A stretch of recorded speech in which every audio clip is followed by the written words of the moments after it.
Hello everyone, welcome to my channel Skyline Academy. मैं इस video में मॉडल सेट 3 साइंस क्लास 10 के लिए लाया हूं। तो वीडियो की शुरुआत करते हैं। क्वेश्चन नंबर 1 है, विद्युत धारा क्या है, इसके मात्रक को लिखें। तो उत्तर है, किसी चालक में विद्युत आवेशों के बहाव से उत्पन्न ऊर्जा को विद्युत धारा कहते हैं। विद्युत धारा की एसआई इकाई जो है वो एम्पियर है। एम्पियर इसको बोलते हैं, एसआई मात्रक। क्वेश्चन नंबर 2, 2 मीटर फोकस दूरी वाले किसी अवतल लेंस की क्षमता ज्ञात कीजिए। यहाँ पर 2 मीटर दूरी वाले जो फोकस दूरी है और वो अवतल लेंस है, उसकी क्षमता ज्ञात करनी है। तो एफ बराबर जो हो जाएगा वो -2 मीटर। फोकस दूरी अवतल लेंस है तो ऋणात्मक होती है। उसके बाद फिर है कि इसकी क्षमता क्या होती है कि अगर P निकालते हैं तो ये 1/f होता है और यहाँ से 1/-2 और 1/-2 करते हैं तो P बराबर -0.5 आता है, इतना डायोप्टर। तो इस तरह से पावर निकल जाएगा इसका। क्वेश्चन नंबर 3, संतुलित रासायनिक समीकरण क्या है, रासायनिक समीकरण को संतुलित करना क्यों आवश्यक है। तो इसका उत्तर हो जाएगा, यदि समीकरण में तीर के निशान के बाईं ओर जो अभिकारक कहलाता है और दाईं उत्पाद कहलाता है कि तत्वों के परमाणुओं की संख्या समान हो तो उसे संतुलित रासायनिक समीकरण कहते हैं। रासायनिक समीकरण के पहले एवं उसके पश्चात प्रत्येक तत्व के परमाणुओं की संख्या समान रहती है, इसीलिए समीकरण को संतुलित करना आवश्यक है। ठीक है, okay. Question number 4, pH scale किसे कहते हैं, उदासीन विलयन का पीएच मान कितना होता है। तो पीएच स्केल का उदासीन मान 7 के बराबर होता है। अगर उदासीन मान पीएच का देखा जाए तो वो 7 के बराबर होता है। और फिर पीएच स्केल वह पैमाना है जो किसी पदार्थ की अम्लता या क्षारीयता को उसके विलयन में हाइड्रोजन आयन की सांद्रता के आधार पर व्यक्त करता है। तो पीएच स्केल से ये जो नापा जाता है वो हाइड्रोजन आयन की सांद्रता को मापा जाता है। तो इससे ये पता चलता है कि वो जो विलयन है वो अम्ल है या क्षार है। पीएच स्केल की खोज सोरेन सेन ने की थी।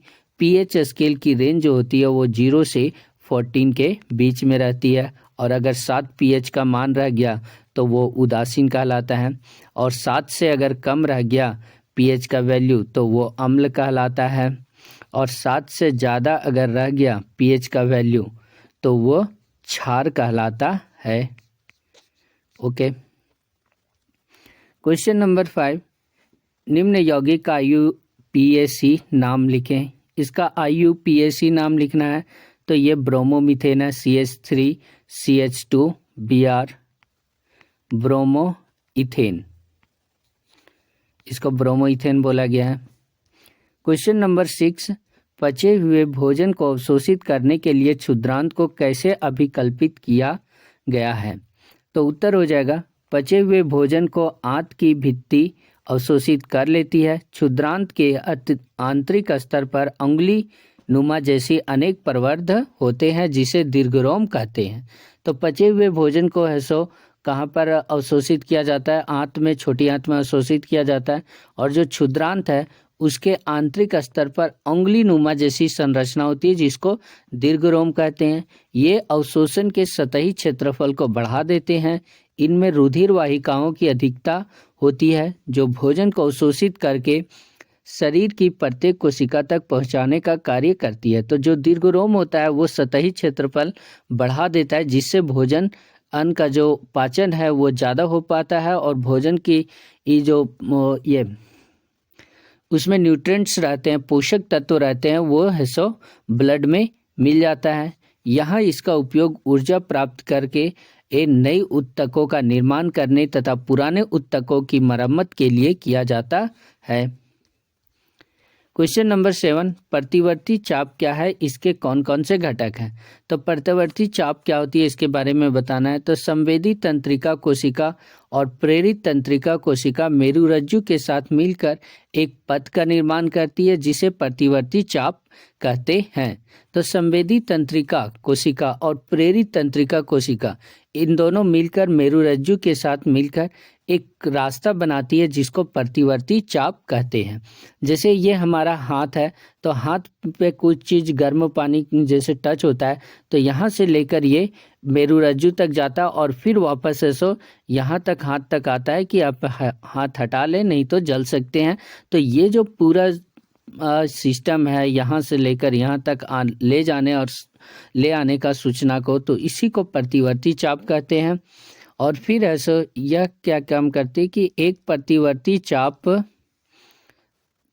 में घटकों का सही क्रम है ग्राही संवेदी, उसके बाद तंत्रिका, फिर मेरुरज्जु और फिर प्रेरक तंत्रिका पेशी। तो इस प्रकार से ऐसा और क्या होती है कि इसके क्रम है। क्वेश्चन नंबर 8, नवीकरणीय तथा अनवीकरणीय स्रोतों से आप क्या समझते हैं? तो ऊर्जा के कुछ स्रोतों की एक लघु समय अवधि के बाद पुनः पूर्ति की जा सकती है। इस प्रकार के ऊर्जा के स्रोतों को नवीकरणीय ऊर्जा स्रोत कहते हैं, जिसका हम लोग बार बार उपयोग कर सके और जो है सो और वो ख़त्म ना हो, कुछ समय के बाद पुनः पूर्ति में लाया जा सके, तो उसको हम लोग नवीकरणीय ऊर्जा स्रोत कहते हैं। जबकि ऊर्जा के वे स्रोत जो लघु समय अवधि के अंदर जिनकी पुनः पूर्ति नहीं की जा सकती, उसको अनवीकरणीय ऊर्जा स्रोत कहते हैं, जिसको ऐसा उपयोग एक बार उपयोग कर लिया और दोबारा उसका उपयोग नहीं कर सकते, उसका ऐसा उसे अनवीकरणीय ऊर्जा स्रोत कहते हैं। जैसे कोयला हो गया, पेट्रोलियम हो गया इत्यादि। क्वेश्चन नंबर 9, लेंस की क्षमता से आप क्या समझते हैं? तो जब किसी लेंस पर प्रकाश की किरण आपतित होती है, तो क्या होता है कि कोई भी लेंस पर प्रकाश की किरण आपतित होती है तो अपवर्तन के कारण यह कुछ विस्थापित हो जाती है या मुड़ जाती है। लेंस द्वारा आपतित प्रकाश किरण को मोड़ने की क्षमता को ही लेंस की क्षमता कहते हैं। तो लेंस के द्वारा जो आपतित किरण है वो किरण है सो मोड़ने की क्षमता ही लेंस की क्षमता कहलाती है, और इसका एसआई मात्रक जो है वो डायोप्टर है। क्वेश्चन नंबर 10, रेडॉक्स अभिक्रिया क्या है? उदाहरण सहित व्याख्या करें। तो रेडॉक्स अभिक्रिया क्या होती है? तो जिन रासायनिक अभिक्रियाओं में अपचयन तथा उपचयन साथ साथ होती है उसे रेडॉक्स अभिक्रिया कहलाती है। जैसे यहाँ पर है CuO प्लस H2O मिल के बना दिया Cu प्लस H2O, ये मिल के बना दिया यहाँ पर। तो यहाँ पे क्या हुआ कि जो कॉपर है CuO, यहाँ से है सो ऑक्सीजन का ह्रास हो रहा है और H2O में है सो ऑक्सीजन की वृद्धि हो रही है। यहाँ पर H2 है, ठीक है, H2 है सो CuO को H2 के साथ मिलाया गया, तो यहाँ पर देखने को मिला कि H2 के साथ है सो ऑक्सीजन की वृद्धि हो रही है। तो वृद्धि हो रही है तो यानी कि यह उपचयन हो गया, और जहाँ पर ऑक्सीजन की कमी हो रही है वहाँ पर अपचयन हो गया। तो ऐसे समीकरण जिसमें उपचयन और अपचयन साथ साथ होते हैं तो उसको हम लोग रेडॉक्स अभिक्रिया कहते हैं। ओके, इस अभिक्रिया में CuO से ऑक्सीजन हटता है, यहाँ पर देख सकते हैं CuO से ऑक्सीजन हटता है, अतः CuO का अपचयन हो रहा है तथा H2 से ऑक्सीजन आकर जुड़ता है, यहाँ पर H2 के साथ ऑक्सीजन आकर जुट रहा है, अतः H2 का उपचयन होता है। क्वेश्चन नंबर 11, संतृप्त और असंतृप्त हाइड्रोकार्बन में क्या अंतर है? तो संतृप्त हाइड्रोकार्बन वे हाइड्रोकार्बन जिसमें कार्बन कार्बन के मध्य एकल बंध होता है, कार्बन और कार्बन के बीच सिंगल बॉन्ड रहता है, तो उसको हम लोग संतृप्त हाइड्रोकार्बन कहते हैं। संतृप्त हाइड्रोकार्बन का सामान्य नाम अल्केन भी है। इनका सामान्य सूत्र CnH2n+2 होता है। नाम लिखते समय इसके अंत में N लगाते हैं, और N लगता है जैसे methane, ethane, propane, butane, pentane, इस प्रकार से। और असंतृप्त हाइड्रोकार्बन वे हाइड्रोकार्बन जिसमें कार्बन कार्बन के मध्य द्विआबंध या त्रिआबंध होता है, कार्बन और कार्बन के बीच डबल बॉन्ड या फिर कार्बन और कार्बन के बीच ट्रिपल बॉन्ड होता है, तो उसको हम लोग असंतृप्त हाइड्रोकार्बन करते हैं। और इसमें क्या होता है कि इथीन होता है, इथीन अल्कीन ग्रुप का रहता है, अल्कीन ग्रुप का रहता है। ओके, जैसे है सो इथीन हो गया C2H4, प्रोपीन हो गया C3H6, ब्यूटीन, पेंटेन इस प्रकार से इसमें होता है असंतृप्त हाइड्रोकार्बन में। क्वेश्चन नंबर 12, निम्न पदों की परिभाषा दीजिए। पहला है खनिज क्या होती है, तो उत्तर हो जाएगा खनिज प्रमुखतया प्राकृतिक एवं रासायनिक पदार्थों के संयोग से निर्मित होता है। इनका निर्माण अजैविक प्रक्रियाओं के द्वारा होता है। सामान्य शब्दों में वे सभी पदार्थ जो कि खनन द्वारा प्राप्त किए जाते हैं खनिज कहलाते हैं। तो ये जो खनिज होते हैं वो प्राकृतिक और रासायनिक पदार्थों के संयोग से बनता है और इनका जो निर्माण होता है अजैविक प्रक्रियाओं के द्वारा होता है। यानी कह सकते हैं कि वे सभी पदार्थ जो खनन द्वारा प्राप्त किया जा सके, जमीन के अंदर से प्राप्त किया जा सके, उसको हम खनिज कहते हैं। जैसे कोयला, पेट्रोलियम एवं धात्विक ऑक्साइड, ये सारे है सो खनिज के टाइप्स हैं। दूसरा जो परिभाषा है वो अयस्क का परिभाषा देना है। प्राकृतिक अयस्क इन अयस्कों में धातु अपनी धात्विक अवस्था में ही पाई जाती है, परंतु उसमें कुछ अशुद्धियां जैसे रेत, मिट्टी आदि पाई जाती है, तो उसको हम लोग अयस्क कहते हैं। उदाहरण प्लेटिनम, चांदी, सोना, ये सब अयस्क हो गया। गैंग क्या है कि पृथ्वी से खनिज अयस्कों में मिट्टी, रेत आदि जैसी कई अशुद्धियां होती है जिन्हें हम गैंग कहते हैं। तो जो खनिज अयस्क है उसमें है सो अशुद्धियां पाई जाती है, उसको हम लोग गैंग कहते हैं। क्वेश्चन नंबर 13, वन एवं वन्य जीव संरक्षण के 3 उपाय बताएं। वन और वन्य जीव संरक्षण के 3 उपाय कौन कौन से हैं? तो वन के संरक्षण के 3 उपाय हैं। वनों को एक निश्चित सीमा तक काटना चाहिए। वनों को काटने और वृक्षारोपण की दरों में समान अनुपात होना चाहिए। पहला ये कारण है वन को सो बचाने का तरीका। दूसरा है वनों की आग से सुरक्षा की जानी चाहिए। इस हेतु निरीक्षण गृह तथा अग्नि रक्षा पथ बनाने चाहिए। तो वनों को आग की सुरक्षा करनी चाहिए, आग से सुरक्षित करनी चाहिए और इसके लिए निरीक्षण गृह बनाना चाहिए ताकि है सो वहाँ पर लोगों को है सो अपॉइंट कर सके और वे लोग है सो आग, जंगल में जो आग लगे उसकी जानकारी दे सके और साथ में अग्नि रक्षा पथ का निर्माण करना चाहिए। तीसरा तरीका है कृषि एवं आवास हेतु वन भूमि के उन्मूलन एवं झूम पद्धति की कृषि पर रोक लगानी चाहिए। कृषि के लिए सो पेड़ों को काटा जाता है और धीरे धीरे जंगल कम होते जा रहा है। आवास के लिए भी इसी तरह हो रहा है। तो ये सारी चीज़ें क्या करनी चाहिए कि इस पर रोक लगानी चाहिए और झूम पद्धति होती है उस पर भी रोक लगानी चाहिए ताकि वन बच सके, वनों का संरक्षण हो सके। और वन्य प्राणी संरक्षण के उपाय क्या हैं? वन्य जीवों के प्राकृतिक आवासों को बिना नुकसान पहुंचाए नियंत्रित करना ही क्या कहलाता है कि वन्य प्राणी संरक्षण के उपाय हैं। दूसरा उपाय है वन्य जीवों के शिकार पर पूर्णतः प्रतिबंध लगाना। जो शिकार किया जाता है वन्य जीवों को उस पर पूरी तरह से प्रतिबंध लगा देना। तीसरा है कि वन्य क्षेत्रों में जैव मंडल रिजर्व की स्थापना करना। जो वन वाले क्षेत्र हैं उसमें जैव मंडल रिजर्व की स्थापना करना ताकि क्या हो सके कि जो भी जीव जंतु हैं उनको बचाया जा सके। क्वेश्चन नंबर 14, जैव निम्नीकरणीय और अजैव निम्नीकरणीय में अंतर स्पष्ट करें। तो जैव निम्नीकरणीय क्या होता है कि पदार्थ जो प्राकृतिक प्रक्रिया जैसे जीवाणुओं की क्रिया द्वारा अपघटित हो जाता है जैव निम्नीकरणीय कहलाता है।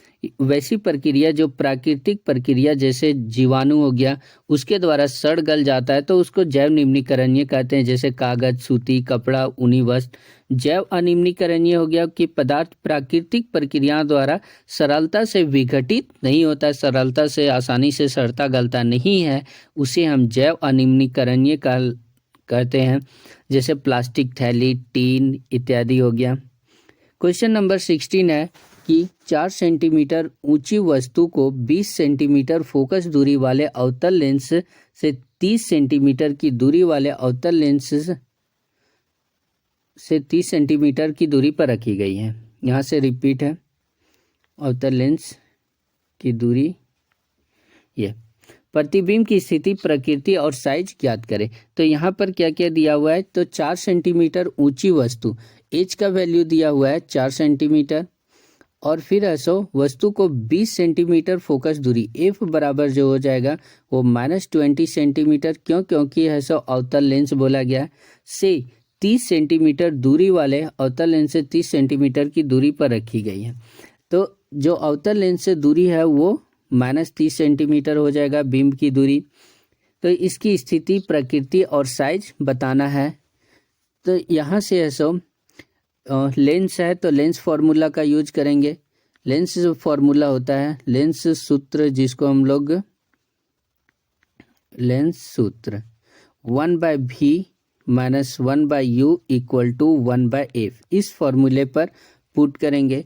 तो v का वैल्यू निकालते हैं तो 1/v = हो जाएगा यहाँ पर 1/v - 1/u का वैल्यू है सो यहाँ पर दिया हुआ -30 = 1/f, f का वैल्यू -20 और यहाँ से ऐसो ये 1/v माइनस और माइनस मिलकर प्लस हो जाएगा तो 1/v + 1/30 = 1/20 -20 हो जाएगा।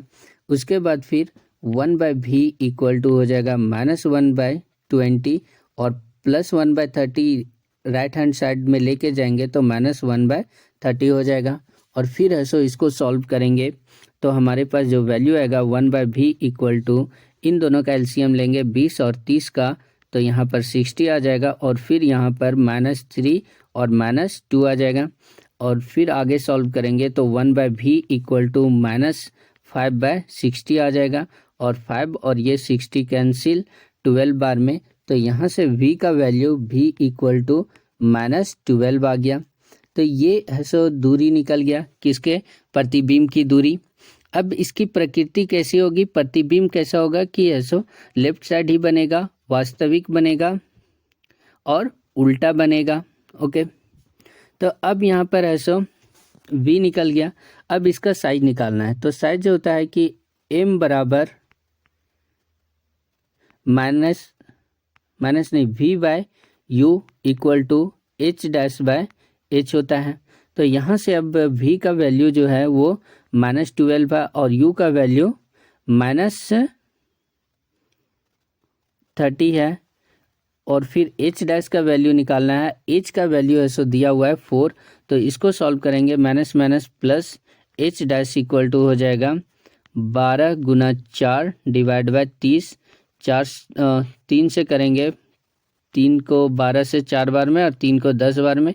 4 से करेंगे तो 4, 2 से किए तो 2 दूना 4 और 2 × 10, यानी कि इसका जो वैल्यू हो गया h' = 4 दूनी 8/5। h' का जो वैल्यू आ जाएगा वो आ जाएगा 1.6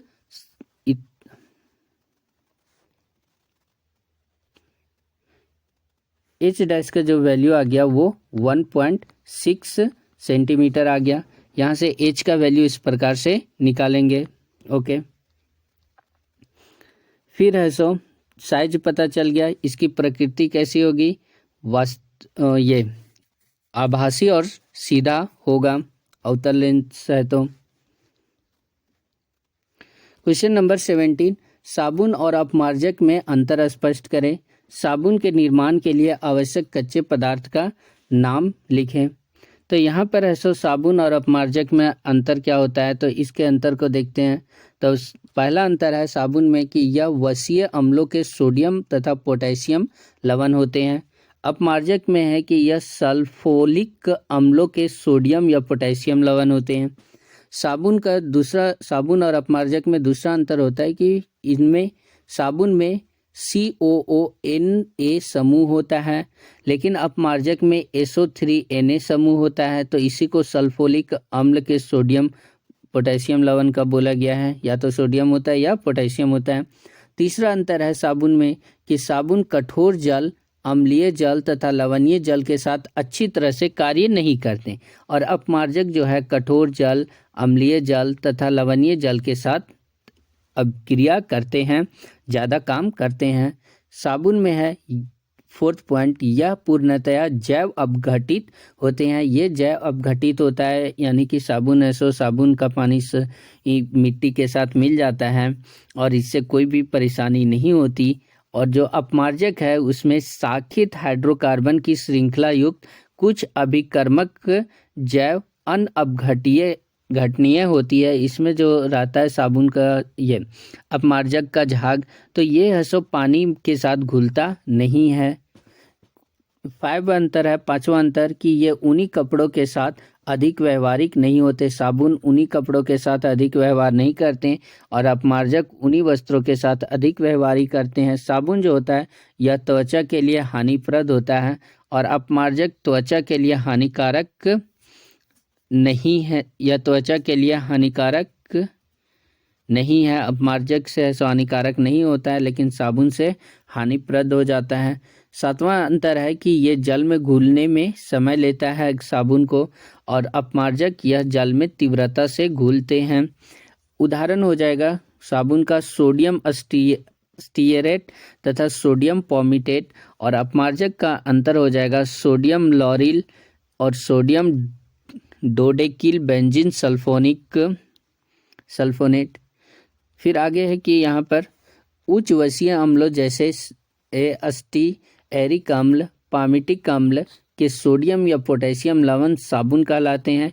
इनका निर्माण तेलों और वसाओं के तनु सोडियम हाइड्रोक्साइड या तनु पोटेशियम हाइड्रोक्साइड के जल अपघटन द्वारा होता है। तो साबुन का जो सामग्री हो गया निर्माण करने के लिए तेल और वसा के तनु हाइड्रोक्लोरिक अम्ल या तनु पोटेशियम हाइड्रोक्साइड का उपयोग किया जाता है।